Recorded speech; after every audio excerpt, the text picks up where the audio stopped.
So I'm going to talk about all the different buzzwords, and those that I don't cover, I'm happy to take in the Q&A afterwards. But let me start from a place that you're not expecting. Let me talk about contracts.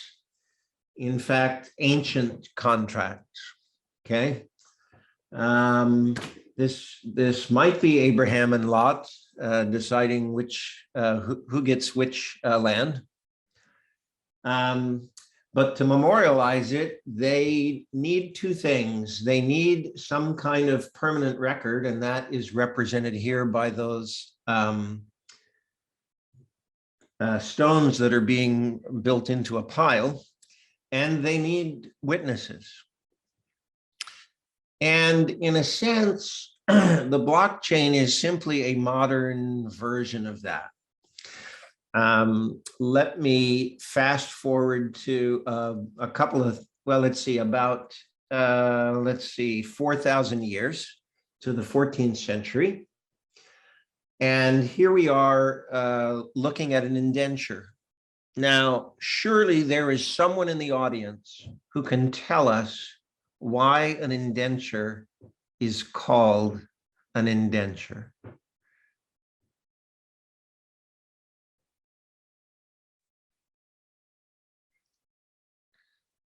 We've assembled the greatest minds in the New York City metro area. Surely someone can riddle this. Okay, I'll give you 5 more seconds and then I'll tell you the answer. Just about everyone's familiar with the concept of an indentured servant, but an indenture is actually yet another form of contract. But if you'll notice, it's the identical contract in triplicate. And what's going on with these wavy lines in between the 3 copies of the document? Surely someone can tell me this.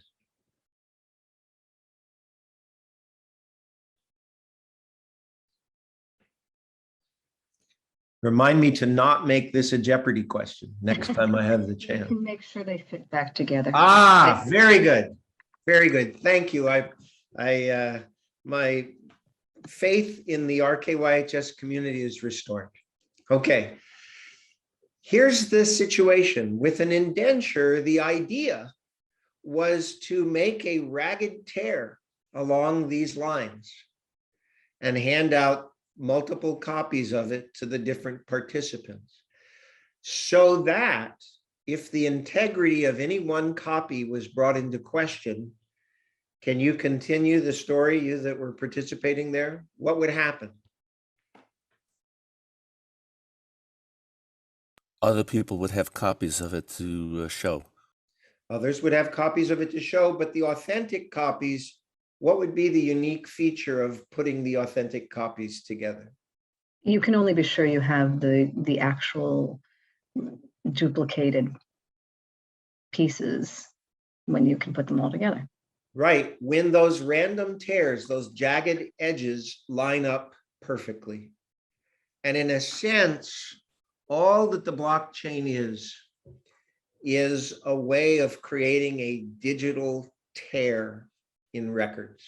Now I'm going to say more about that, but I'd like you to start with that as the image in mind. Okay. So again, for those of you that are not familiar, this is a younger, handsomer, slimmer version of me about 30 years ago, where with my colleague Stuart Haber, I was working at Bell Communications Research. And we became highly interested in the question of creating an immutable digital record. The idea there is that when the data all becomes digital in a computerized world, there's a concern about how to know whether the old material has been correctly preserved, transmitted through time, or whether what you're looking at is something that was just altered the moment before it showed up on your screen. Okay. And the work that we did, if you notice, this is juxtaposed with the Bitcoin white paper, forms the core of the references in the paper. And so it all comes down to the appropriate use of something called a one-way hash function. And this is the one and only technical slide I'm going to show you. And that is, it is possible to run a small computer program that runs very fast on a digital document of any length, okay, and to yield a very small sort of fingerprint of that document, okay.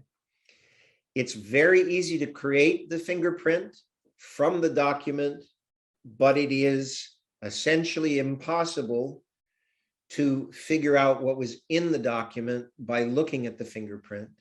And it is also critically equally impossible to create another document that would have the same fingerprint, okay? This is the essential property that allows us to create the digital tear. So now I'm just going to tell you a little story, okay? Oh, actually, just one more slide here. For those of you that really like historical documents, this is the first figure from the United States patent that was granted in 1992. This is the first time a chain of cryptographically linked blocks appeared in any sort of diagram. So I'm going to tell you a personal story about how this came to pass. And that is, Dr. Haber and I were working on the issue, and we came up with a reasonable solution to the problem, but it still required us to trust some party within the system, okay? And I said to Stuart, Dr. Haber, that this was okay, but what we really should try to do is create a system that doesn't require you to trust in an unverifiable way anyone in the system. And so he agreed that that was a worthwhile thing. And so we worked on that aspect for several weeks. Finally, Dr. Haber pulled me aside and said, look, I don't think this problem can be solved, okay? I don't think the reason we're not making progress on it is because we're just not clever. It's that the problem intrinsically can't be solved. And I'd like to get a publication out of this. So why don't we write a proof that this problem can't be solved, that you have to trust someone in the system. And so we worked on that for a couple of weeks. And as the proof was developing, one night I went home. My wife, who was taking care of our two young children, said, we're going out tonight. I don't care if we've got money in the budget. I'm frazzled.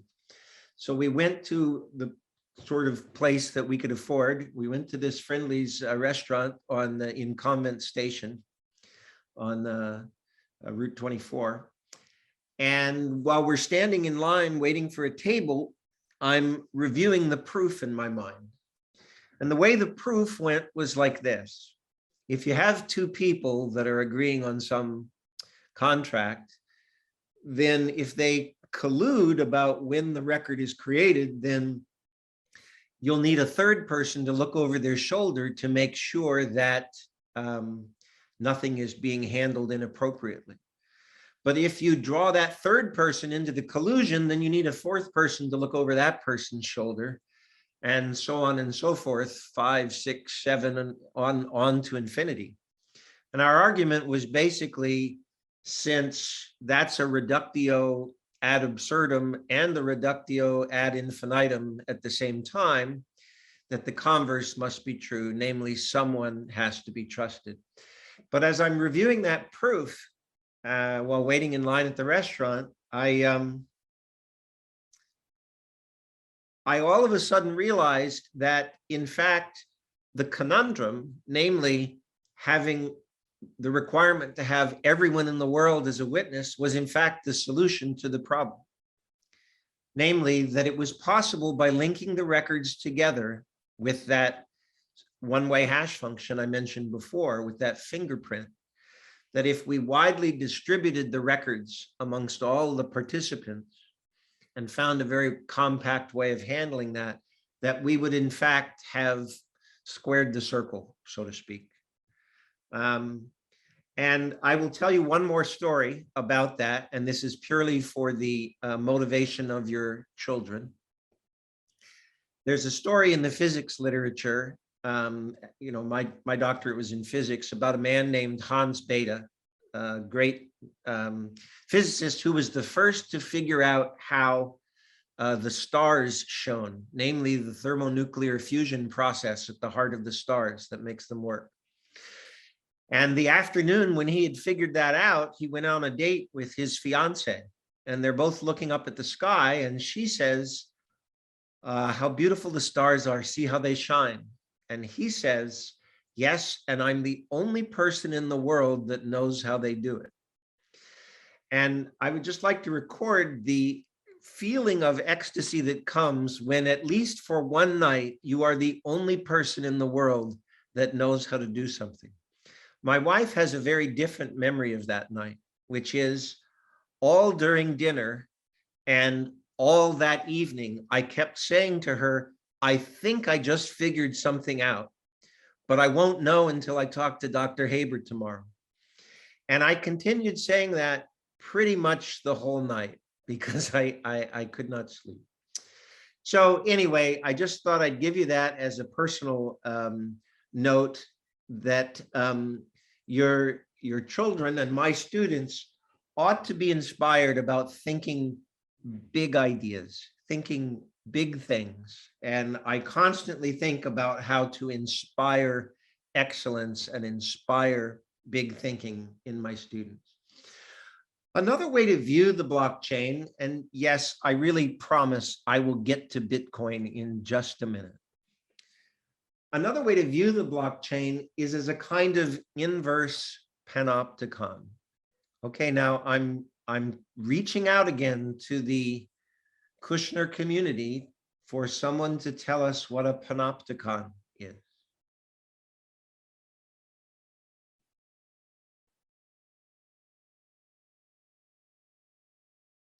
This is something designed by Jeremy Bentham, one of the utilitarian philosophers from the United Kingdom. Can anyone tell me what this panopticon is?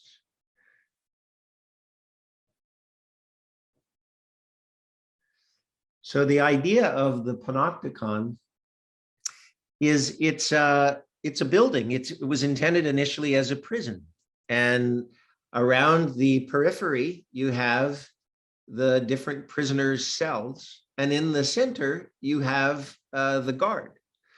And the reason that this was considered an advance, at least intellectually, is that because the prisoners don't know which direction the guard is looking at any one time, they all have to be on their best behavior. What you have with the blockchain is a system where all of the participants are here at the periphery, and someone is creating the blockchain here at the center, but with everyone watching all the time. This is another way to think about why the blockchain is trustworthy in its creation and verification. Okay, we are going to build a blockchain now. You're all going to be participants, and I'm going to create it from scratch, if you'll give me just 1 second. Okay, and here we are. I've got to, sorry, give me 1 second to switch screen.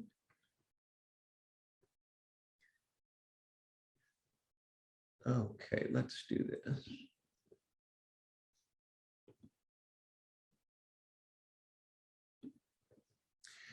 You're going to all be going to a particular website, and it's called chain.org.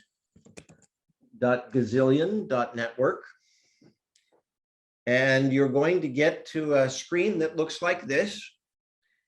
And when it is your turn, you're going to click on this bottom leaf that says I have a code to join an existing blockchain, or I know what I'm doing. But first, I'm going to have to log in to create the Genesis block. So that's what I'm going to do right now. And if everyone can try to get over there, either on their smartphone or something, then in a second, you'll get admitted after I create that Genesis block. Can And someone then, post the URL in the chat box? yeah, it's chain.gazillion.com.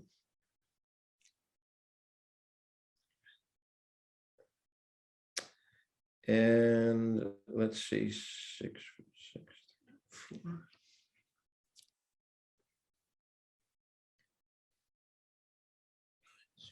Three, put in the master code.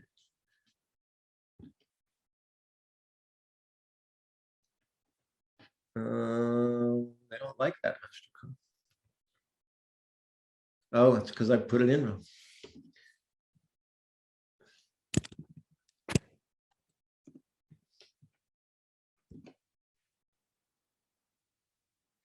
I'm going to try that one more time. Just make sure we don't have an issue here.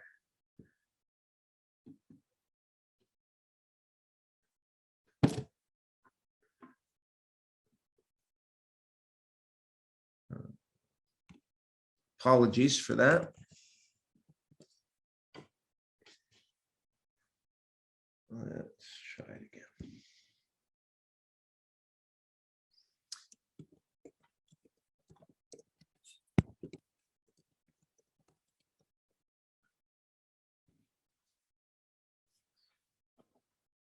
Okay. So that should work.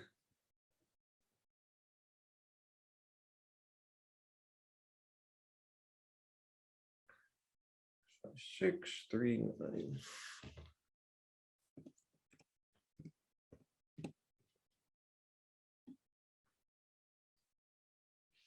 Well, I think there's another way I can manage this. So humor me just a little bit here. Shouldn't be. What I'm going to do is I'm going to go back there and come in without being an initial creator. Okay, we are going to join this blockchain called RKYHS. This is not our day. Dr. Stornetta, maybe if you do .network instead of .com, it would work. No, that is not our issue. Folks, I'm going to try this one more time. And if we continue to have trouble, I'm going to go into the other part and we can create the blockchain at the end. It did work if you use network. .network. Well, no, that's just so you can get to the website, to the URL, but he's having other issues with the password. I'm having an Okay, authentication issue.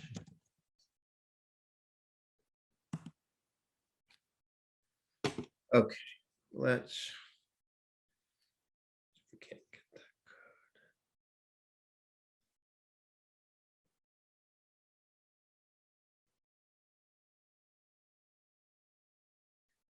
code.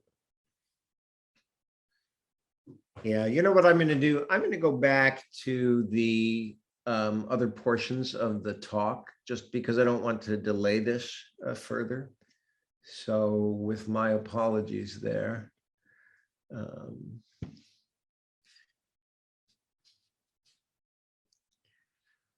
Let me say this, that what you see, what you would have seen is that we create a system where you each receive a copy of the backbone of a record that you all participate in creating, okay? And when it's time to verify whether the record is authentic, a random subset of those of you that are participating are asked to validate my particular document against your personal copy of the blockchain. And so by making the blockchain both linked together as well as widely distributed and witnessed, we create a system that can't be falsified without a conspiracy so massive that it's really all but impossible to achieve, okay? And what's going on with the blockchain in terms of why everyone is so excited about it? Yes, I promise I will get to Bitcoin in just a minute, okay? Is that it's a trusted record within a group of participants.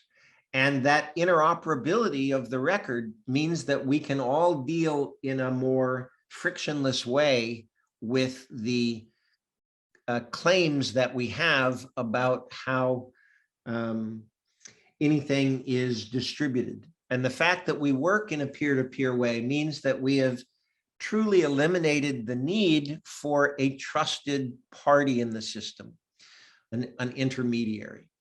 Okay, so now let me switch now to what's going on with Bitcoin, and then I can talk about all of the other arrangements. Consensus is a way of agreeing on how validation will work in the system. And the Bitcoin system came up with a way of agreeing on validation by doing something called mining. And the best thing I can compare mining to is it's sort of like trial by ordeal. Okay. A very computationally intensive calculation is done, and the first person to solve the problem, which again involves that one-way hash function, is given the right to produce the next block in the chain, and also receives a certain amount of Bitcoin, okay? The other significant difference about Bitcoin is that unlike the original blockchain, which I had hoped to demo just 5 minutes ago, it's a ledger that is focused solely on money. So let me now switch to a different mode. What about all of these other blockchains besides Bitcoin? Ethereum, Cardano, Elrond, Avalanche. In last week's congressional hearings that I was asked to write a response for, someone decided that there should be a hamster coin, and 5 minutes later, the person that suggested it was a congressman making fun of cryptocurrencies. But 5 minutes later, someone had created a hamster coin in response to his farcical request. All of these systems have a consensus mechanism, and there is an enormous amount of variation in what choice of consensus mechanism is used. Mining is simply a particular method used by Bitcoin, and variations of it are used by many of the others, but there's also proof of stake, proof of designated stake, proof of random stake, random witnessed delegated proof of stake, and there are hundreds of variations about how to achieve consensus on what the record is.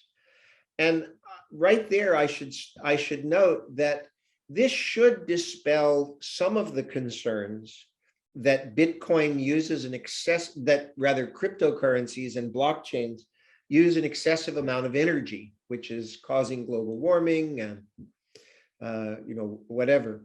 That's really not the case. there's a strong market-driven movement towards far more efficient mechanisms, both in the way Bitcoin is used over something called the Lightning Network, as well as blockchains whose consensus mechanism is entirely divorced from any sort of computationally intensive requirement. Okay. I want to now jump to the next question. As I said at the beginning, for those of you that weren't here, many of you are here to wonder whether you should invest in crypto. There is no underlying asset in crypto. That's the first thing to understand. You should think about it more like someone saying, should I invest in the dollar or the yen or the British pound, because I expect movements amongst these different currencies to give me some sort of advantage. But this is really not investing in a sense. These values are driven entirely by supply versus demand issues. And unlike a stock or something, there really is no underlying asset. Now, I know that there are many of you that actually know a little bit more about this story. And so as an aside to you, let me say that there is, however, reason to believe that there is a net flow out of nation state fiat currencies and into these cryptocurrencies. And to the extent that that continues, yes, you are going to see an overall supply versus demand driven appreciation, but it is definitely not worth taking a second mortgage out on. Let's talk about what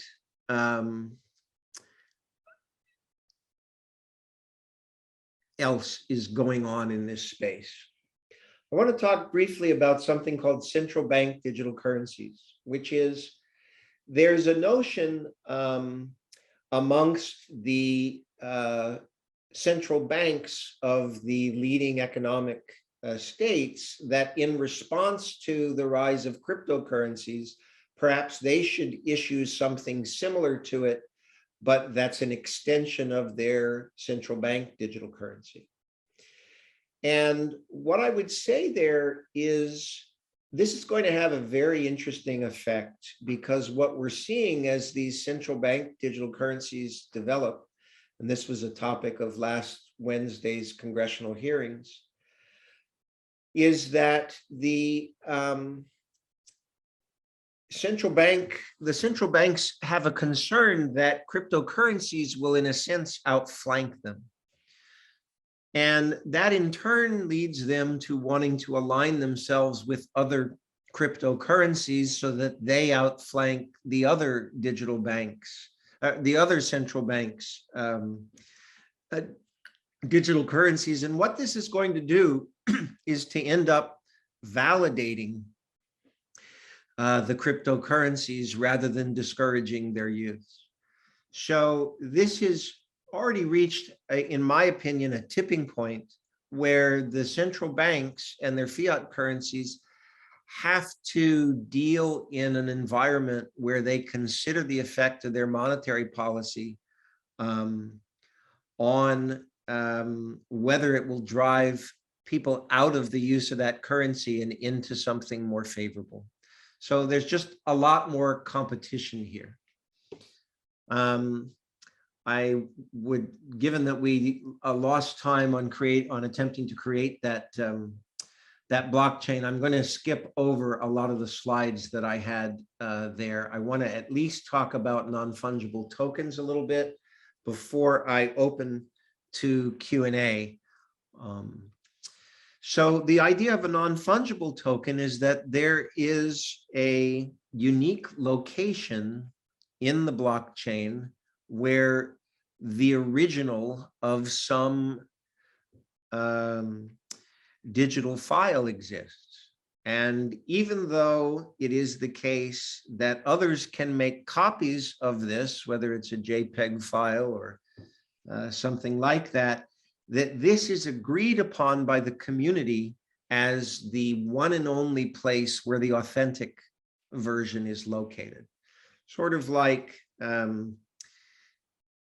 having 1 million copies of the Mona Lisa, but designating a particular one as the one rightfully owned. And I'd like to suggest that this NFT notion, the idea that there is a unique location, meaning a non-fungible location, is not a passing fad. That in fact, what we're going to see is all assets gradually migrating to the blockchain. Now, some of you might ask why it is that you should listen to my opinion at all. I should point out, and probably failed to do so at the beginning, that not only did I do this historical work, but actually do work at a venture capital firm that invests in the blockchain space, and that requires us to constantly be evaluating the trends in the space and what is credible, what is passing. And so we may not be right, but we sure spend an awful lot of time working hard to understand the trends and get things right. I really do want to stop here with what I wanted to present formally, because I think often the Q&A is the most valuable part of these sessions. And so let me stop things now and give us adequate time to take questions on anything, either generic or esoteric. Thanks. Hi, Mr. Stornetta, how are you? Just fine. So I want to just ask a question in regards to NFTs. If I understand it correctly from what I've been learning a little bit, it's basically somebody owning, for example, a moment in time. If Michael Jordan was about to go do his slam dunk, whether it's going to be 300 cards of that item circulating, this is now verifiable by the ledger of the public community, like the prison you were explaining. And therefore it's owned specifically by that person. And yes, they can make copies, but this is now a verifiable that David owns that moment in time forever. Am I correct on that? The short answer is yes. Okay. Got it. The That's value what I thought. attributed to NFTs is simply the consensus that the broad community has that this one particular location, as you put it, this one moment in time, okay, is where the agreed on authentic version is. Agreed on by whom? Agreed on by all the participants in the blockchain. Right. The community that's now saying this Pokemon card is worth 4.3 Ethereum, because if you want to now buy for 36, it'll be worth, because Lars Ulrich, who did Silk Road, whatever, he's saying this is now this, and I own it. And if you want to see it, this is what it is. I think I get it. Right. You can think of it as a collective rational consensus, or you can think of it as a Trademark. yes. That's a good way Right. to. Got it. And everybody's monitoring because we're all the same community. We're all knowing that everybody's legitimate, because the 96 code is all verifying that that ledger went to him, and we're watching it centralized amongst ourselves, peer to peer. Got it. Right. Okay. Thank you. Sorry. Sorry. Dr. Stornetta, I think there's some questions in the chat. Again, I'm so happy that you're the co-host, Erica. Would you like to? Let me read it. Okay, Rita said, would it be possible to revisit trying to build our own blockchain? Well, first we'll get to the questions before we do that. Someone had a question. If there's no underlying asset, how is the cryptocurrency created in the first place? And how does a country get to use cryptocurrency in place of its current currency? Okay, so let me first say that I skipped over a discussion of something called stable coins. There is a subset of these digital assets known as stable coins, where the benefit is the ability to move a transaction across the world with very little effort and at very little cost. And in these settings, there are a variety of mechanisms where the coin is typically pegged to the dollar, but also to the euro and other currencies, where there is a mechanism that the identical number of so-called stable coins are backed dollar for dollar by assets that are held and audited.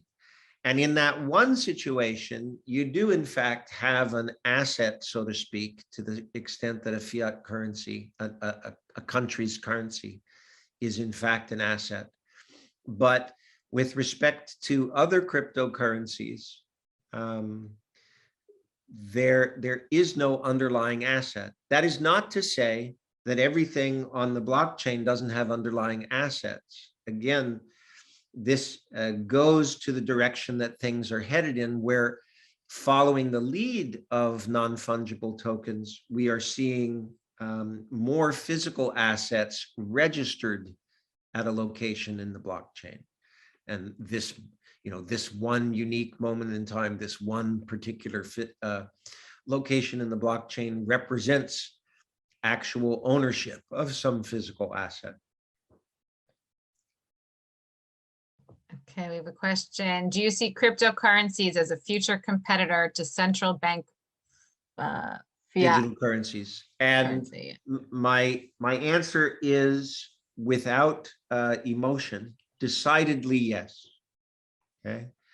Part of what came in up in last week's hearings is that we're at a point where it's not feasible, first of all, to play a purely defensive regulatory game and try to shut them down. It's much better to come up with a reasonable regulatory framework and then induce those cryptocurrencies to join that framework and participate in that regulatory environment to increase the stability of these assets, or to make them at a minimum more transparent as to exactly what is going on. To fail to do that, and to fail to adapt one's own country's fiat currency into being competitive with these other alternative currencies would be a significant mistake. Another way to think of it is this. You remember in high school, when you were in high school and you'd have those little chemistry kits, and you got one for your birthday or something, and you could do all these little experiments in them. Well, what blockchain makes possible is the ability to create your own, what I would call, Fed in a box. And it's not that most of those experiments are going to be successful. It's that the sheer volume of the number of intelligent players coming into this space and the amount of resources that are being devoted to create these currencies, you're going to have superior currencies emerge. And to think otherwise is really to bury your head in the sand. And so the real issue is, how do countries like the United States that enjoy a privileged position as a reserve currency, how do they induce the creation of innovative stable coins and other related currencies in such a way that it makes the United States dollar or whatever other country's fiat currency more valuable? And the key there is not to try to to eliminate them or to regulate them out of existence, but to find a way to play nice with them. Okay, this is, I guess, following up to something you just said. How come we cannot track it then? And it seems illegal organizations use it. Okay, so let's be clear, with the exception of a couple of, with a couple of very small exceptions, we very much can track what's going on in these chains. And surely the vast majority of these blockchains that seek to work within a fair regulatory environment are more than happy to make the transaction very clear and very trackable. The notion that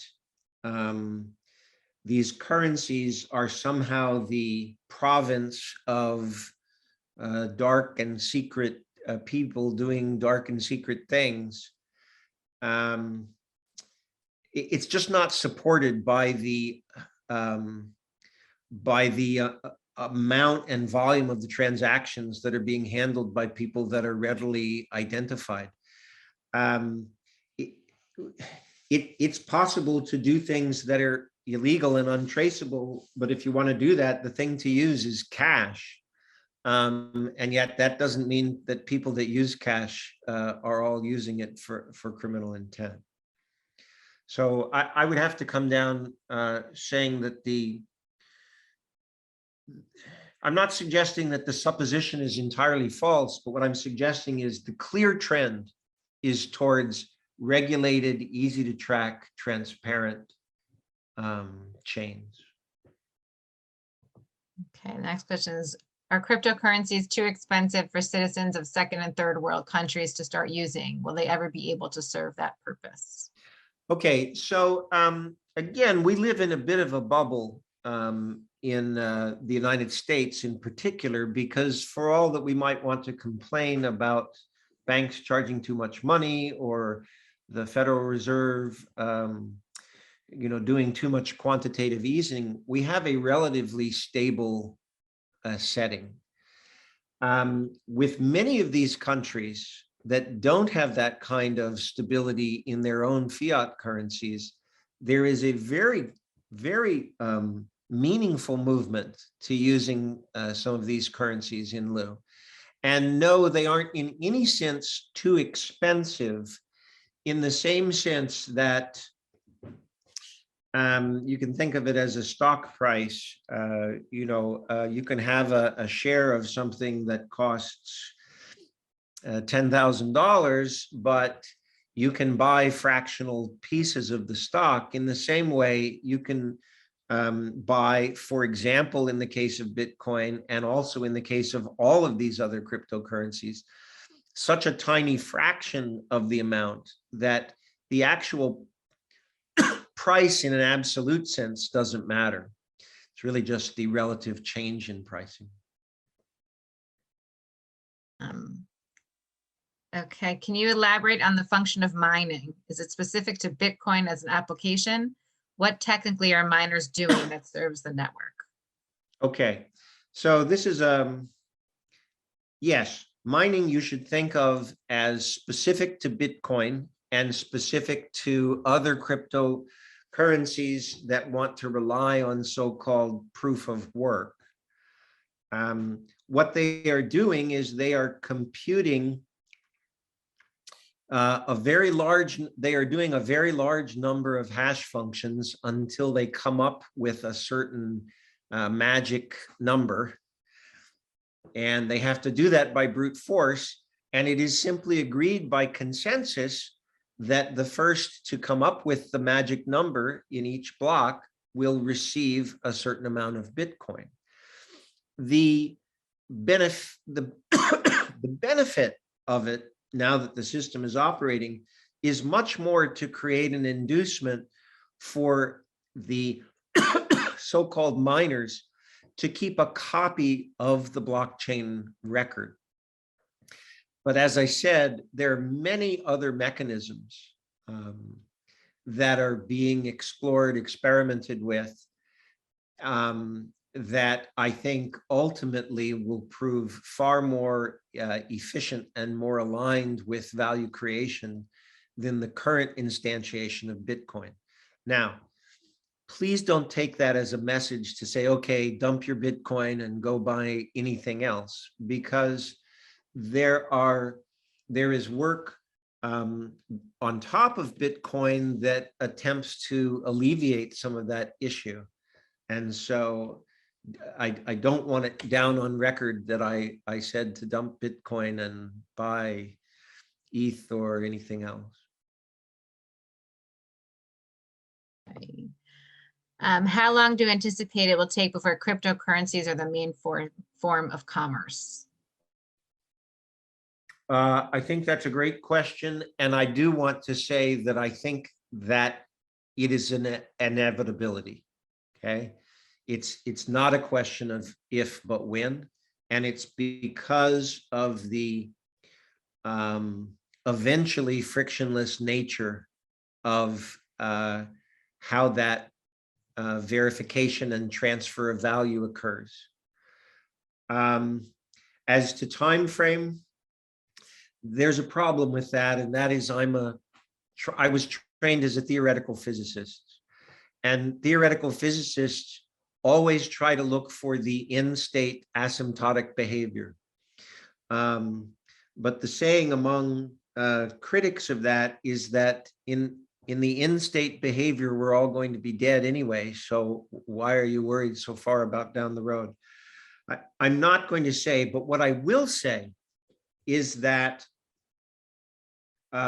quite frankly, these cryptocurrencies have passed within the last 12 months a kind of point of no return. Okay. Because as they begin to be integrated into the world's the classical financial system, they take on some characteristics of what you call institutions that are too big to fail. Namely, they become a systemic part of the system. And so you're going to see a movement with increasing over time where governments are asking not how do we kill these things off, but how do we accommodate and add safeguards into them. Okay, what is to stop the 21 million limit of Bitcoin from being breached? Who will validate transactions after there are no more Bitcoin to reward miners? Okay, there's two issues here. First of all, Bitcoin is self-limited to only having 21 million coins. Why is that? Well, the initial intent was to prevent it from being subject to inflation or, hyperinflation. But the limit, the notion of breaching the limit, the limit simply rests on the agreement of all the people that are mining that 21 million is the limit. In other words, if everyone agreed to change it, then it would no longer be breached, but that would result, of course, in a kind of forking of the Bitcoin chain where there'd be a group that continues with the equivalent of Coke Classic and a group that wants the new Coke that's no longer subject to the 21 million coin limit. Again, I think it's important to understand that these limits are all just limits of consensus. These NFTs are all just a question of whether the entire audience agrees to continue with the consensus. So I guess the same topic of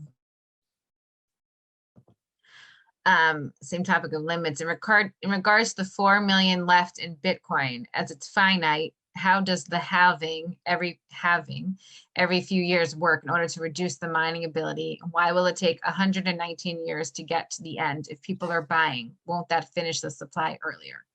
Okay, so I realize I left a part of the previous question unanswered. Let me pick up there and then take on this question. And that is, what will these miners do when they no longer get mining rewards?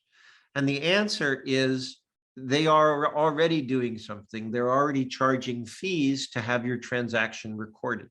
And so there's a market in effect already anticipated by a Satoshi. in the original white paper, where fees start to take the place of the mining. And so the rate that the Bitcoin are mined gradually decreases over time. It gets cut in half after a certain amount of time. And the next halving, I guess, is in 2024. And so again, that's all simply sustained by the consensus that the miners agree on. But so far, everyone's sticking to the story. So the end of mining is not something that I would view as all that consequential, in part because of the growth of these onboarding and offboarding fees, as well as the growth of non-mining based consensus mechanisms. Okay. Is there an opportunity for arbitrage, either against true currencies or other coins? There's enormous opportunities for arbitrage. All that I advise you to recall is that whenever you're trying to work arbitrage, there is someone on the other side of the trade that thinks they are smarter than you. So be careful. I feel like before we end, I just have to note that one of the attendees tonight, Ken Rubenstein, was the author of the original blockchain patents, worked with Dr. Haber and I to turn our musings into something concrete enough to be issued as patents. I keep going. Again, if there's no underlying asset, how were the original Bitcoins created and why would anyone have accepted them? Well, why does anyone buy a stock that promises to never issue dividends? I think those are equivalent questions, in the sense that if a stock truly is never going to issue dividends, and I know that I'm, again, playing a little fast and loose with the facts for those of you that actually trade in equities, much of the value is represented by what you think others will pay for the asset in the future. This is definitely on the layman's category. How does one begin in finding and buying cryptocurrency? Well, unfortunately, there are all too many easy ways to get on board. You only need to download a wallet from one of the platforms and then trade your hard-earned dollars for something that could be really big in a few years, but may not be. It's a question of downloading a piece of software. If you must know, you can just type download wallet and you'll be deluged with people that would love for you to download their particular wallet and start the process. Don't say I didn't warn you. This is, I guess, a follow-up. And will the shredding and burning of small altcoins sent to dead wallets truly create a supply demand to keep the coin alive? And this will then allow the use of certain coins to be used as currency. Oops, that more Americans, hold on. Okay, so there are coins that have a deliberate mechanism, a deliberate algorithm to keep the supply and demand in a balance that leads to stability. And that's what that burning of coins references. Again, this is an enormous topic. And all I would say is make sure you really understand what you're doing before you venture into that. The fees for moving Bitcoin or ETH seems to be rather high. How will that change as cryptocurrencies become more used in commerce? Isn't it similar to banking fees? Yes, but for the fact that there are hundreds of cryptocurrencies trying to compete by lowering their fees. And the current Bitcoin ETH dominance is, I think, going to get rapidly relaxed due to that competition. This question is, can you speak to Web3?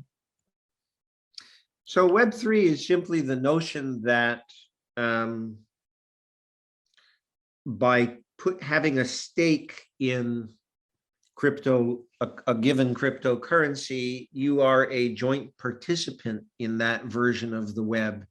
In a sense, it's a branding exercise to call it Web3, because it simply means that you're owning a portion of this blockchain, and therefore it in principle means for a more decentralized internet, an internet that makes it more difficult to have a Facebook or a Google, or pick whoever is being touted as being the bad guys lately, to avoid that kind of concentration of power. I really think Web3 is a bit of a misnomer. Again, it's not that there aren't intelligent people that use that, but you should simply think of it as an extension of the internet that makes it seamless to transfer funds without the need for a central authority like a bank or some other institution. Can I believe this is for now our last question here is oh, I spoke too soon. It said, is there any way for anyone to steal your Bitcoin, perhaps by hacking and spending it without your knowledge, or some other trickery? Right. And again, I'm sorry that I didn't take more time to explain that, but I'm glad the question came up. Again, let's just use Bitcoin as an example. With Bitcoin, you have a pair of keys, a so-called public and a private key.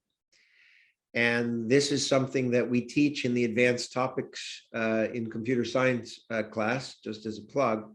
But the essential issue is, don't ever give someone your private key. If you do, then you can lose all of your Bitcoin. And similarly, okay, don't lose your private key. If you lose your private key, all of your holdings are gone. Now, I'm presenting that in pretty stark terms, and there's lots of mechanisms today to mitigate those issues, but that's it in a nutshell. Okay, I think there's one last question that says, can anyone offer a service or a product? Every time I say that, someone else puts another question in. Can anyone offer a service or product and accept cryptocurrency? Yes, is the short answer. Okay. Hold on. Is ETH produced also by mining? Yes, it is, but there is a movement to proof of stake that is going to change that dynamic. And so that's very much in flux. Okay, long-term or short-term? If long-term, how many years? And what do you think about newer coins like Shiba Inu and altcoins? Any recommendations for a long-term investment? Many of these are like hamster coin. We invest in companies that add value. We invest in ecosystems that actually add value, that are not of a speculative nature. And I'd be extremely concerned about someone investing in Dogecoin or Ino coin or Shiba coin or hamster coin. Okay, I think that one last question from Akiva Dickstein. Are you concerned that the volatility of the asset, that's a long question. Are you concerned that the volatility of the asset class could limit its adoption and use as a broader currency? No, I think you're going to see, again, let's not confuse Bitcoin with everything that's out there. I think broader adoption is very much coming. I hope at least I've made that clear. And I think you're going to see a decided decrease in volatility over time in some of the emergent, well thought out blockchain-based cryptocurrencies. Okay, I think with that, I'm going to turn. I think with that, I'm going to turn it over to Rabbi Rubin. Thank you, Erica. You're a great co-host. And Dr. Stornetta, we're indebted to you for inspiring excellence. If anybody wants to have more opportunities to engage Dr. Stornetta and to learn from his vast library of knowledge, you can enroll in RKYHS, take the 4-year sequence of computer science, and I'm sure you will come out enchanted and inspired and informed and really on top of your game. So thankfully we have them in the school, and you can come visit with an appointment and join our classes. I'm not really, you can't really join our classes unless you enroll in high school, but how nice high school is today, that when many people went to high school, it was just that to go from point A to point B. Now it's this gigantic learning experience that pushes through all horizons and teaches children that they could think and they can dream well beyond whatever self-imposed limitations they are considering. So we're going to call it tonight. Thank you, and thank everybody joining us, and maybe it'll be a follow-up another time. Thank you, Dr. Stornetta. Thank you.